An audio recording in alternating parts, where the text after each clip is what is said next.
All right, last names, Darren what? Boyd, B-O-Y-D. Darren Boyd and Taylor? Rees. Keep talking. Without an again. extra E. No E at the end. Yeah. Okay. Not like Not like Witherspoon Reese's. type. Yeah. No. Okay. Hold on, I'm not getting Taylor, so let's wait. Nobody talk but Taylor. Go ahead. How now, brown cow? R-E. Keep talking. How come everybody knows that? I don't know what that is. It's from. Why is that not catching it? Oh, is it not on? There we go. Try it. How about Problem now? solved. There we There go. we go. There we go. We got it now. We're set Guys, now. for the record, this is only our third live interview. Yeah, I can't tell at all. No, I mean, Good. it's almost That makes like, me feel better, actually. It feels like NPR, right? I Yeah, mean, pretty it much. feels. Seems very This is professional. a tiny. This is a tiny little concert. Terry Gross in man form. Exactly. Yeah. I mean, that's right. So tell me. Look at that. Look at what we can do with this. I didn't even think about taking this to the next level. Oh, it's. I mean, That's amazing. Our goal is to make Spangalang the next Budweiser. There, So, no, it's yeah. not. take it. No, it's not. I mean, Well, no, yeah, it's not. We'll take anything. Yeah. We'll take the check, but Yeah. we don't want Spangalang to be the next Budweiser. So at the end of the day, I think Sam and I, this is the thing I'm spreading now. Sam can attest to this because last night we did it. We're hanging out in a ski shop Yeah. with a couple of guys that are passionate about ski tuning, and it was 3 or 4 business people, 2 ski guys, Can you screw around the side? and a case of beer. Yeah. I mean, So what it it's- comes down to is, I, as a banker, like working with people and in industries that I enjoy. So if there's skiing involved, if there's beer involved, anything outside, biking. I do a lot of bike stuff. Not as an individual, but as a banker. I still can't believe you're a banker. He's very unbanker. Yeah, and then I'm just going to go out on a limb and say this, and you can edit it out, but we're not really allowed to bank the naked lady business. Mm-hmm. But if we could figure out a way to do that, I would start the trade group for that as well. Fair enough. I appreciate that. Yeah. Okay.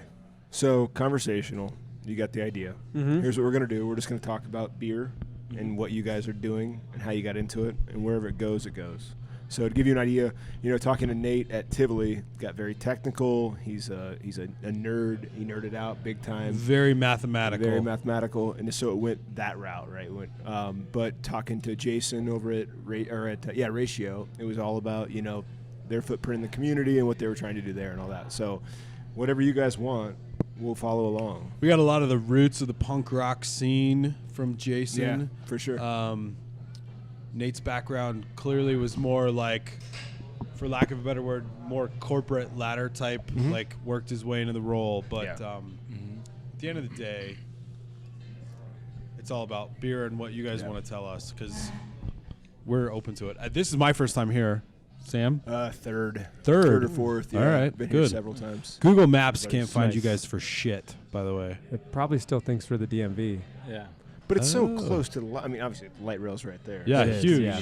Yeah, this was actually one of the places I brought a buddy who's a diehard beer connoisseur from St. Louis, and this was 2 years ago on the list of places we had to go. So Oh, nice. and my buddy Brock, who lives not far, comes here all the time. So I'm Very deathly cool. afraid of this neighborhood. No, I'm just kidding. I'm just kidding. I'm just kidding. there's so many things popping up. It's Yeah, crazy. Rossonian's going big time across the street, right? Yeah, It is. So- Yeah, I mean, that's one of those things. There have been a few incarnations of the Rossonian going big, but this seems to be like it's finally going to happen. So that's exciting. It's going to take some time, though. I mean, that's a big project.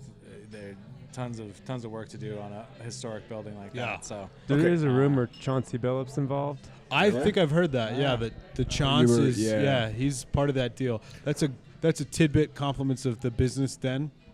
Oh yeah. yeah. Okay, so wait, let's walk back. We are going to be a podcast, which means it's audio. Where are we?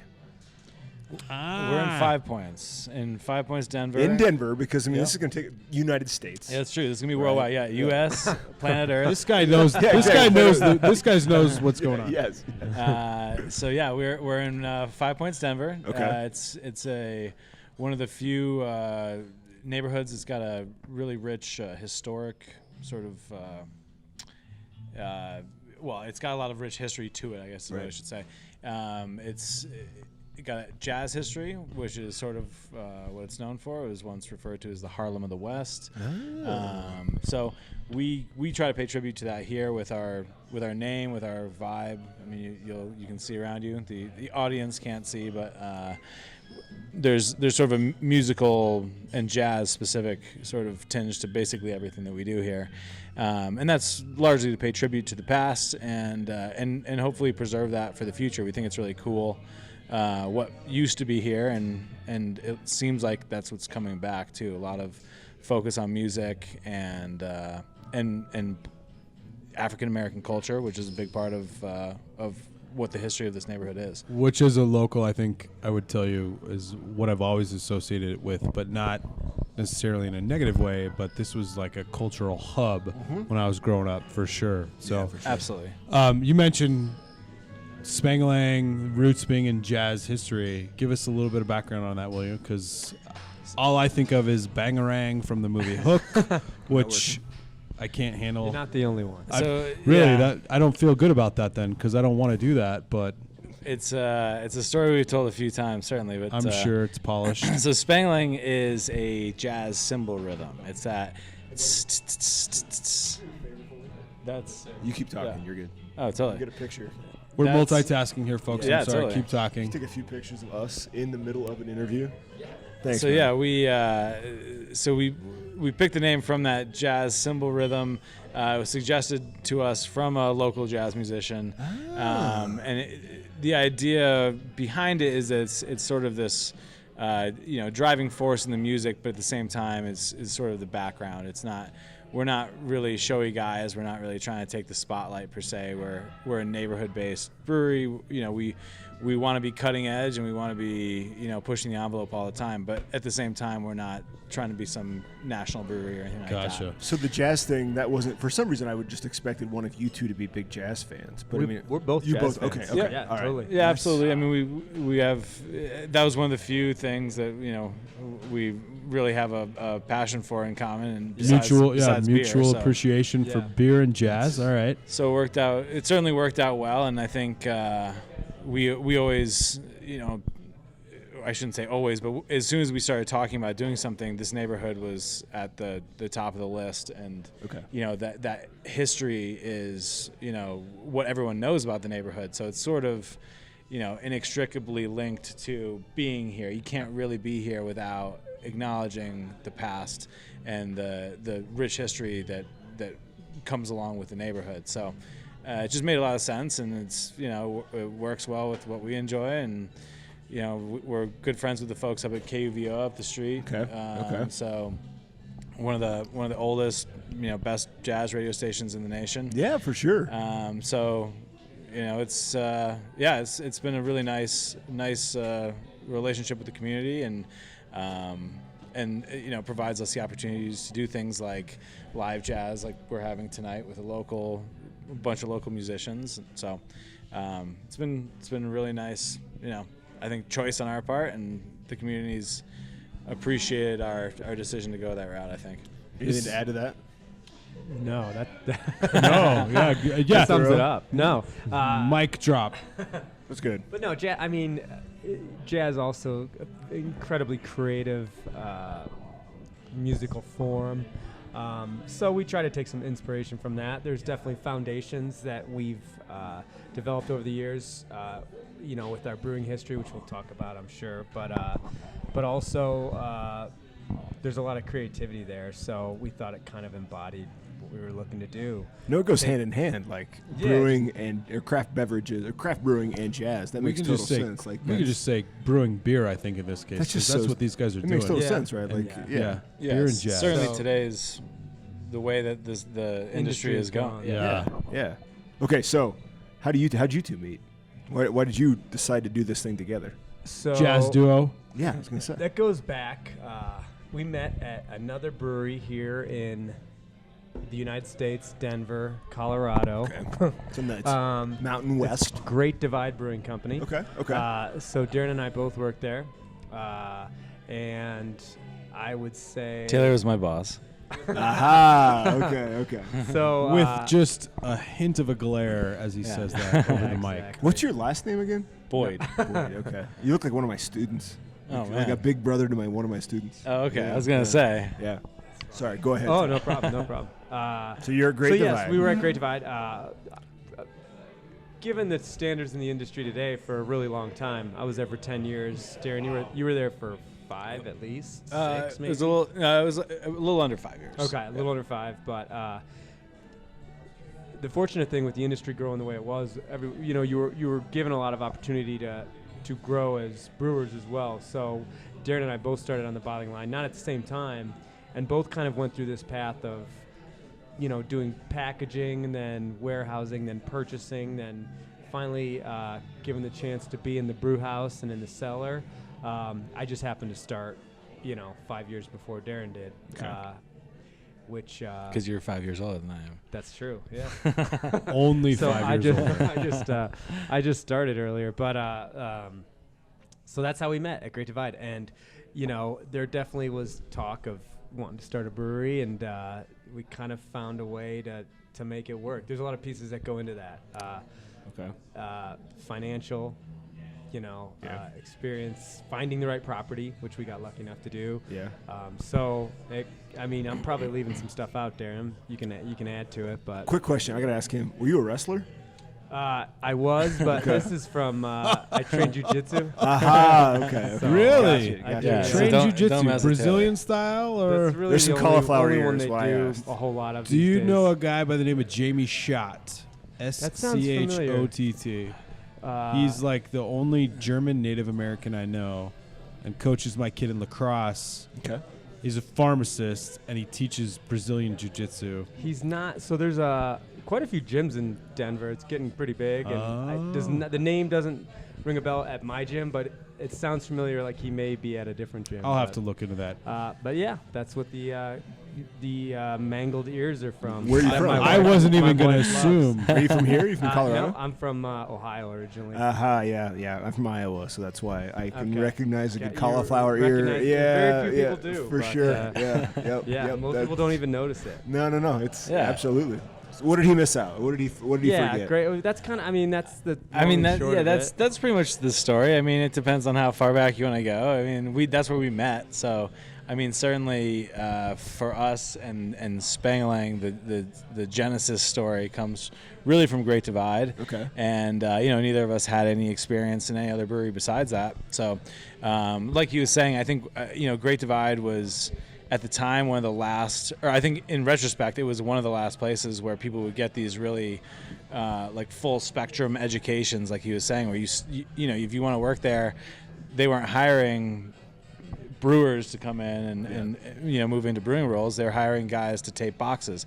I literally took a pay cut from my unemployment check to go tape boxes at Great Divide. Okay. And that's, and for better or worse, that's the kind of dedication you need to show, and in return you got a full-blown education in the process. I was gonna say, like, you're able to learn. Yeah, I mean, I think every day. that's one of Totally. the hard parts is nowadays. I mean, there's a lot of talk about fair compensation in the industry and all this, and certainly while I might have griped about things at Great Divide, at least what they could do was give you that education from top to bottom in a professional setting.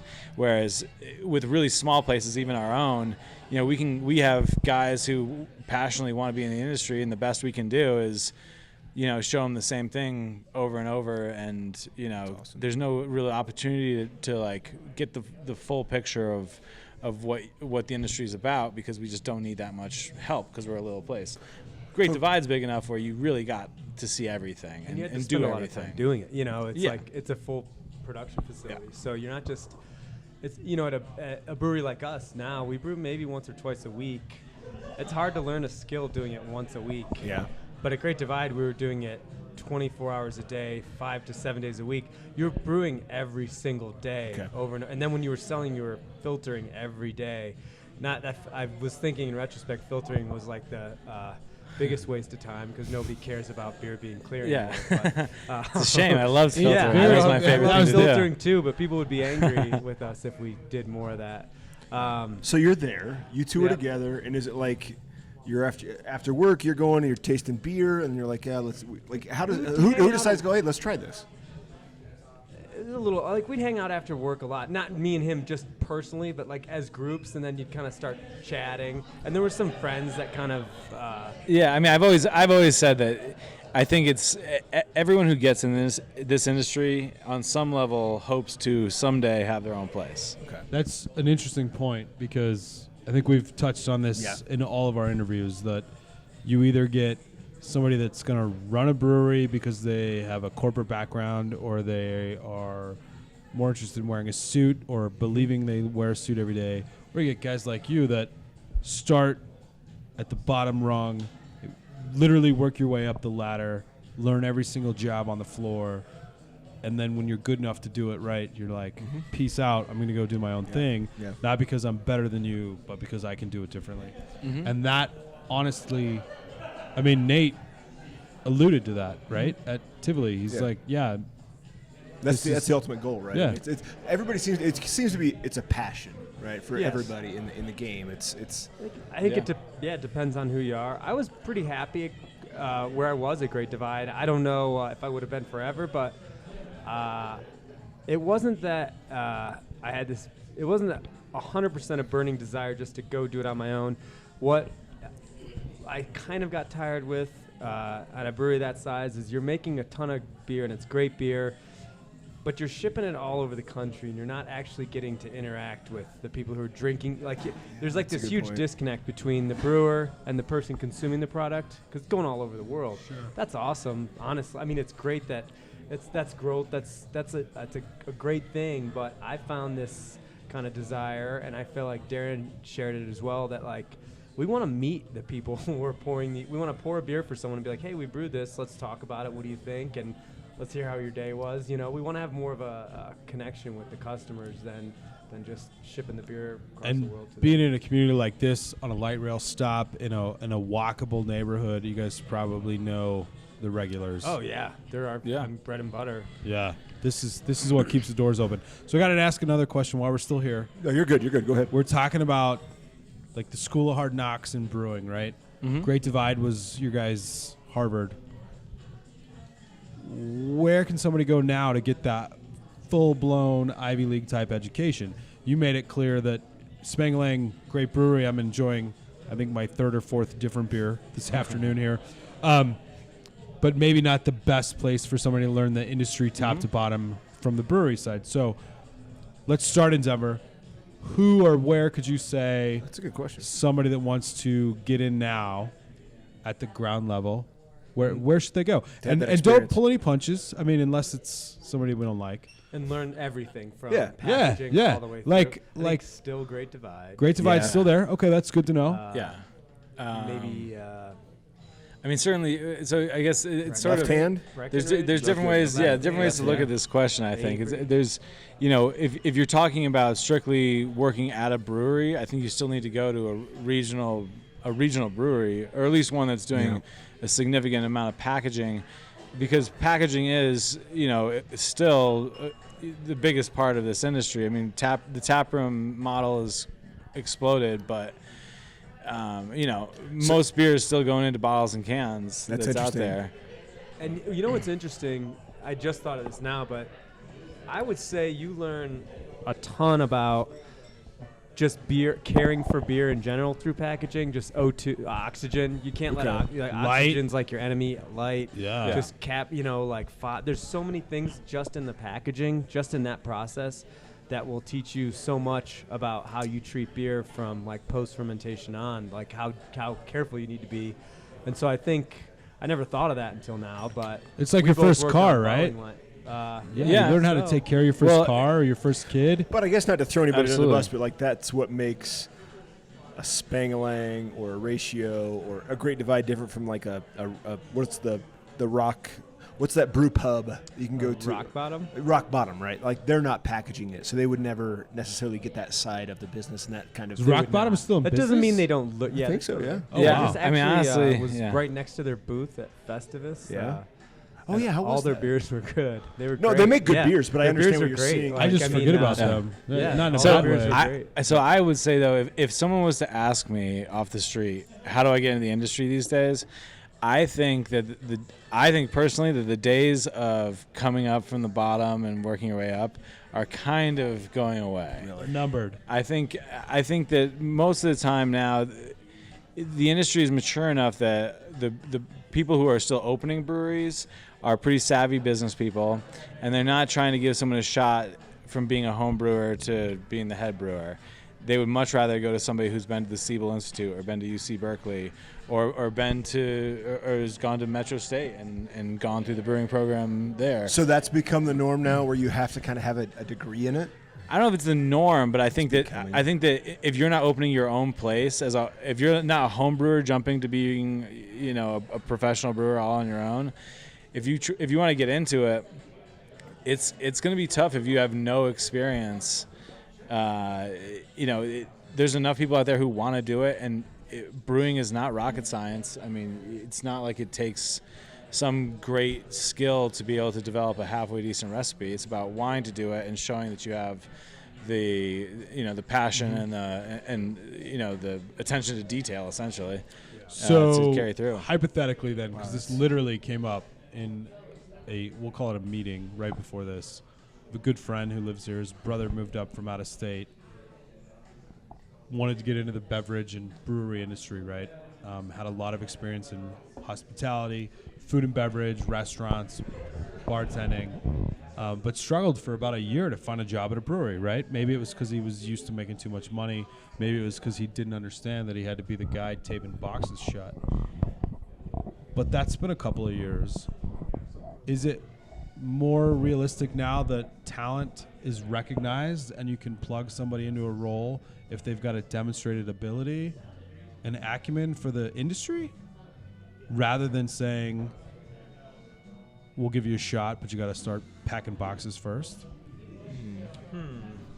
Or is it a mix of both? I mean, it seems like it's more of an art than a science. It's more of a I don't know about that. No? I mean, you guys aren't going to hire an almost 40-year-old banker who's never worked in food and beverage to run marketing or finance. Well, maybe finance.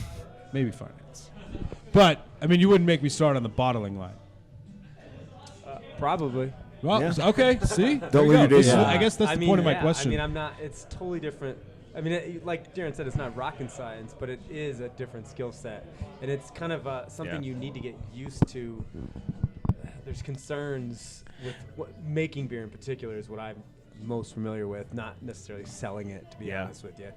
But I had a really interesting conversation with a regular last night who's this kind of fun guy who started coming in a lot and does very well for himself, doesn't have a college education, what we were talking about last night, but he has an amazing work ethic, right? He's been working his butt off since he was a teenager, and now has all the toys in the world, drives in his lifted, like, crazy van that, like, is like, and You guys are going to have to push this to a certain customer here to make sure he likes the Make sure- post. Yeah, well, I couldn't even tell you. He's probably not online. He's like he's not that kind of guy. Spends his money on the high lift. He looks like he should be in like a band, like a lead singer in some like. I was going to say, keep your eye. Band. I have a van that I haven't lifted yet, so if he's here, I need to meet him. Yeah, well, you might see him roll in. He was here last night, but just the idea that there are really smart people out there, and they can do amazing things in the world. And then there are people who have amazing work ethic, and they might be dumb as rocks, but they show up every day and they bust their ass.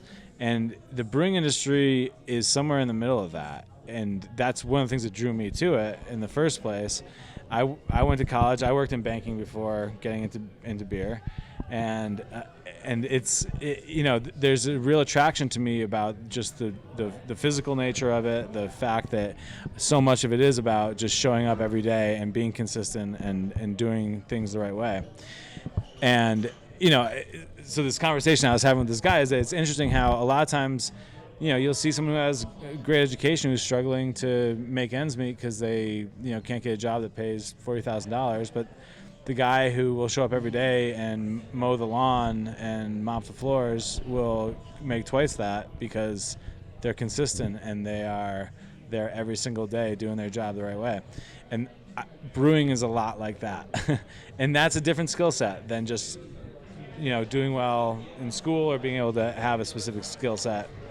The hustle. The hustle's a little bigger. Hustle, and you can get bored, I think, if you can't find like joy in like that minute perfection of like the simplest tasks, just being like absolutely striving for perfection in the sense that like I'm trying to think of a good example here, but you know what I'm saying, like you have to really enjoy there's so many corners to cut. There's so many corners to cut. You have to be someone who can take pride in never cutting corners and just making everything like from start to finish perfect every time.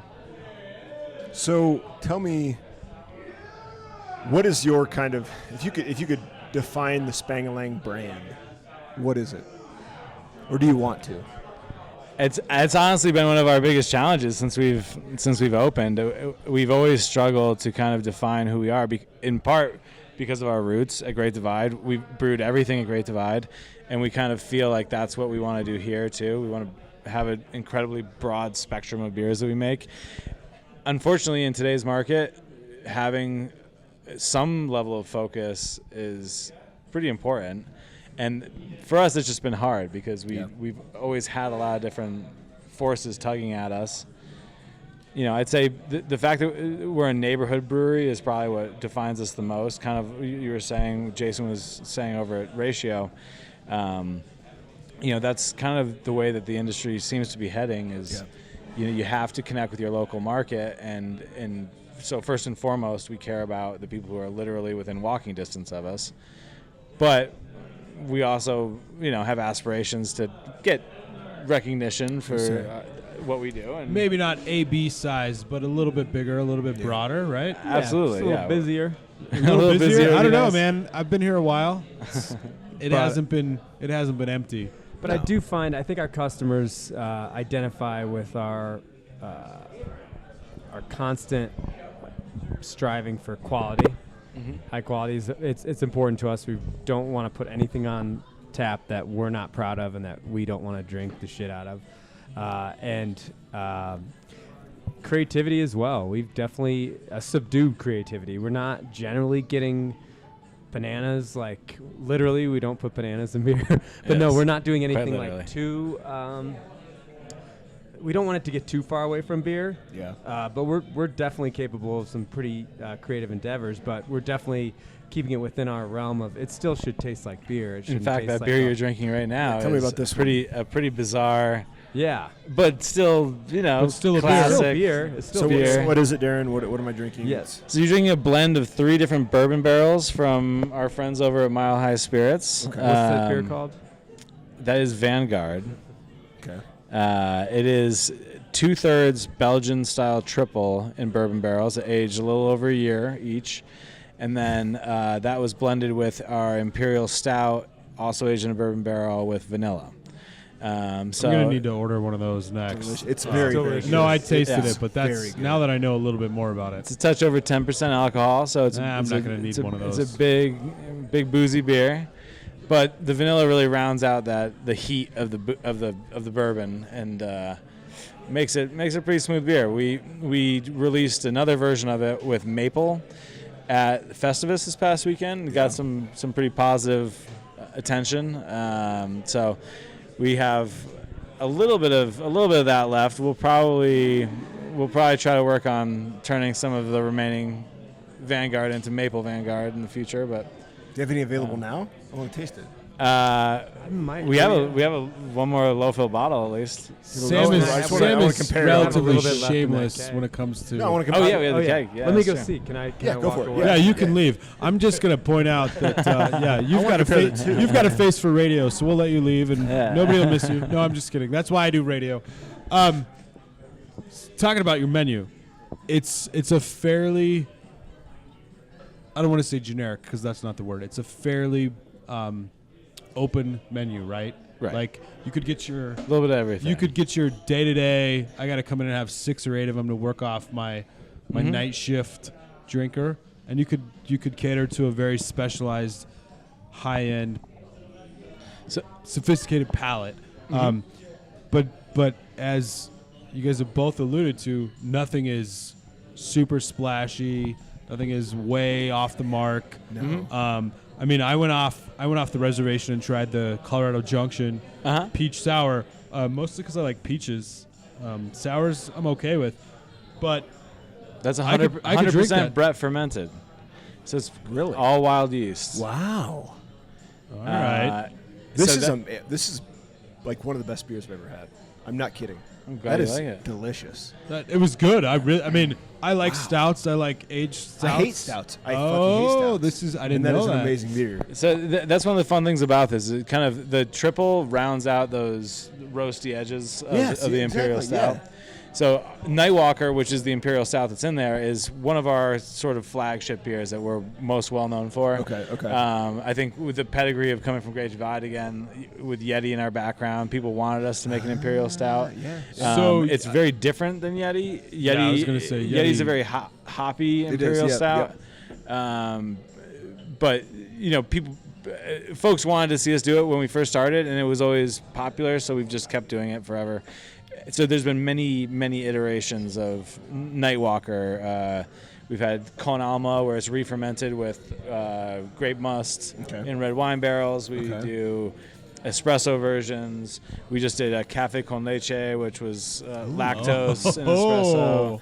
So I like the sound of that. it's a base for a lot of our bigger offerings. Is that an homage to Yeti a little bit too? I mean, it seems like every time I turn around, there's a new Yeti and a aged into this or whatever. Yeah. Now, at the end of the day, though, from my personal taste perspective, Yeti is untouchable. I mean, I buy it a lot and I get it home and we drink one, maybe two, and then it goes into the rotation for guests, so to speak. No, I think Yeti is up there as one of the best Imperial Stouts that's really ever been made. I go back think and it's forth. awesome. I mean, and I don't know any better, but what I'm saying is that if it's this unique, is, which is one of the things I like about it. Okay. It's not. I think there's a lot of people kind of chasing the same thing. I like a sweet stout as much as the next guy, but I can only have so many 13% kind of sweet rum barrel aged whatever. Like it's just not. For me, that's sort of. I don't know. It's not reaching as much as you could be reaching. Okay. And Yeti is unique in that way. And Grab these real quick. Truth Hold be on. told, What are we? Okay, so Cheers. tell us, gentlemen. Yeah, please the do. professionals, Cheers, What cheers. are we Thank supposed you. to be tasting here? Well, basically maple. On top of what you've already had. I get should've some cleansed- I bourbon. I should've get a cleansed little it. bit of oak there. Some fig. Yeah. In the Yeah. flavor, like I taste like a little bit of Yeah. fig. Yeah. I got the fig. Little bread pudding, maybe. I don't Little know. bread I mean, pudding, but uh, it's pretty. I find it complex. Like it kind of changes throughout the sip. Like if you keep drinking it as it warms up, it's gonna change. This is probably a good example for what we've talked about how we don't really get crazy with stuff. This is one of the craziest beers we've ever made, and it certainly tastes mapley and it's got vanilla and all that. I just but it's imagine you not- guys selling this at what's the vegan restaurant on 17th? It's on 17th. What Are is you talking vegan? about the one that's yeah, I this was gonna say, Forever, yeah. What's it called? It's This is an ongoing concern. It's You're my not wife's talking gonna kill me. Watercourse, are Yeah, you? Watercourse. Okay. Sorry. Oh, well. But like the only with vegan their place I actually breakfast, know. like this is a breakfast beer. It is. Yes. This is like I can imagine having like breaded cauliflower, right, with some waffles and this. Dude. Oh, all right. Yeah. I'm going to go the or- other or direction and say chicken and waffles. Chicken and yeah. Breaded cauliflower wasn't in top of my Yeah, I was like, what the I was thinking like breaded It's cauliflower? not like I'm not being weighed down by Okay, this. I You know what I gotcha. mean? Like, It's not too super No, heavy. it's not. It's Yeah, not. Why do we Yeah. keep running into guys that are making beers that are amazing breakfast beers? I think it's honestly. We're all dads. Yeah. That's, Yeah. If you're up before 5 a.m. and you got more than one kid poking you in the morning, That 9 o'clock beer is a needed. beer is essential to getting to the happy hour. I think, the breakfast beer started with coffee going Yeah. into it. And once you do that, coffee's not much of a stretch from the natural flavors of dark malts, I don't think. Like, Yeah. they're really close. So you've got that flavor. And if you're going to be eating waffles and syrup with And your we're just gonna say coffee bacon, Sam. and bacon. We're gonna say Sure. bacon. No, it would But be see delicious that I wouldn't do that. Not in the beer. I'll eat Not bacon. in- not in it. I'll eat bacon with the yeah, beer. with bacon, but I don't know that I put it in the beer. But I don't know. I think that the flavors just kind of lead you. It leads you in that direction, and it's kind of novel. It's like a story you can tell in your head. I don't know if it was a Yeah. coincidence or not, but I did accidentally buy bourbon barrel aged syrup for my kids the other day. Where did you find that at? Trader Joe's. Oh man, put that They- on the list, Tanya. Yeah, they went to sleep really fast. Yeah, my It kids. was delicious. My So- kids were born and raised in bars and pubs. What are these barrels behind us? What are we looking at here? This is the barrel program over here. Okay. So basically everything from, well, at this point, because we emptied our bourbon barrels, we've only got one bourbon barrel left with beer in it. That's the fireside right here. One of those firesides has another triple in it. But besides that, everything you see here is either red or white wine barrels. So all that's going to be sour beer. So these are in waiting, ladies in waiting. Yep. Okay. So believe it or not, we actually have as much volume over here as we have in our whole brew house. So granted, we turn that over maybe on a monthly basis. This is on the scale of years. Annually or longer. Yeah. It's, at this point, I would say the average age of these are all probably pushing a year. There's a few really fresh ones that we filled recently, but virtually all of them are a year or older. Some are even 3 years old.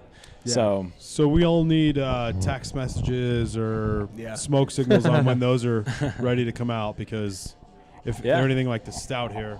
You guys, Sam's, this is a really good. we're gonna have Sam's to- trying to figure out how to get his hands on the rest of that bottle. We're gonna have to taste you guys on a. We do have Unfortunately, a it's sour empty. coming out. No, I mean it's this is delicious. No, it's amazing. I didn't This realize is- you were such a anti-stout kind of a guy, because I'm not. white Irish kid from Denver, the Irish part of Denver, whatever that is, grew up on Guinness. the Irish But this neighborhood. Well, I grew up. I mean, I'm assuming my wife's not 40 minutes into the episode.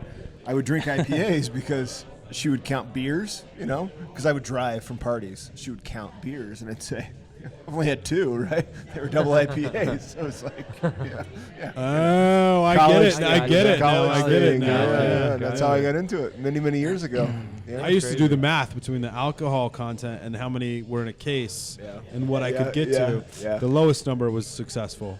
It was a very sad day when the breathalyzer came around Great Divide, and we saw that one Titan put most people over the limit. Oh, no. You guys were Are you both serious? scared and proud of that, I imagine. It was only 7.5%, but 7.5% beer. That's pretty That'll do strong. Yeah, that is. that'll that Put is. it back. So what are next steps for Spangalang? Well, What can you make public? I mean, Always a safe question Well, here, I would say please. one of the fun things that we're doing is we're finally we've loosened the reins a little bit, and we're going to do a little bit more packaging. Okay. And Nice. what we're working on right now is these beers that you're having. We're getting better about just putting like our barrel aged beers in small runs, and then we're starting to do bottle conditioned IPAs. That's so right up Sam's alley. I think that's going to be really fun. We actually just while you were getting set up here, we were doing our first test of the first run of our bottle conditioned IPAs to figure out the carb level. Taylor could tell you more about this than I could, but basically every time we package one, you have to run a test to figure out exactly the blend of yeast and sugar Right. to prime the bottles. So So we were doing that. we were doing that. I mean, you can guess and just go for the same every time, but there's variations in the beer, like the carbonation level to begin with, as well as the health of the yeast that's in the beer and whether Yeah. you need to add more. There's a whole lot of variables. So, in my experience, has shown that you should probably do a test every single time you bottle. Okay. So we did our first test, and but we want to do a lot more bottle conditioning. It's kind of fun. You've got like a live beer in front of you. It's something that I think fits with what we do here at Spangalang, kind of the whole vibe, just having something like a little more artisanal, something live in your hands. So will we be able to get it around town at some no, point? Or just no? here. Just here. Okay. For now, For now. Yeah. yeah. All of it, or just the artisanal stuff? What do you mean all of it? Pretty much all of it. We You got to distribute come a little in here bit. now to get anything, more or less? We distribute to a few bars around town. Appaloosa has been sort of our one mainstay forever. Okay. Besides them, we're always on at Falling Rock. Always a Falling Rock. That's good to know. Appaloosa, I'm just going to play the 3 kids and a dog card. I don't even know what that is. I've been there once. Yeah? It's like Okay. Makes me feel Denver. better. It's been in Denver yeah. for how I long? know, Yeah, I know the name, but they're the I'm last drawing a blank. independently owned establishment on the 16th Street Mall. So and they have live music every night of the It's week. like every night, yeah. They're open They till have 2 a killer a.m. beer list. Their They're- menu's delicious. they're really one of the It's best. really a great place. When are you leaving It doesn't get town, enough, Sam? Because we could do this before you leave. We could go to Appaloosa. Well, it's fun really close fun to thing. campus too. So it's right there. It's right there. our Yeah, well, Should. 16th and our Walton. main Yeah, our it's really flagship close, IPA you're right. is the D Train IPA. The city came in and changed the D line on us to the L line, which is now what runs outside. But I didn't even think about that. You're right. That's they did. brutal. the L line takes you right down to the 16th Street Mall, and Appaloosa is right next door. So Perfect. So you're not When- changing the name. No. And we asked When we first started selling it, this is one of my favorite stories here was when we first started selling beer to Appaloosa. They were basically our first account.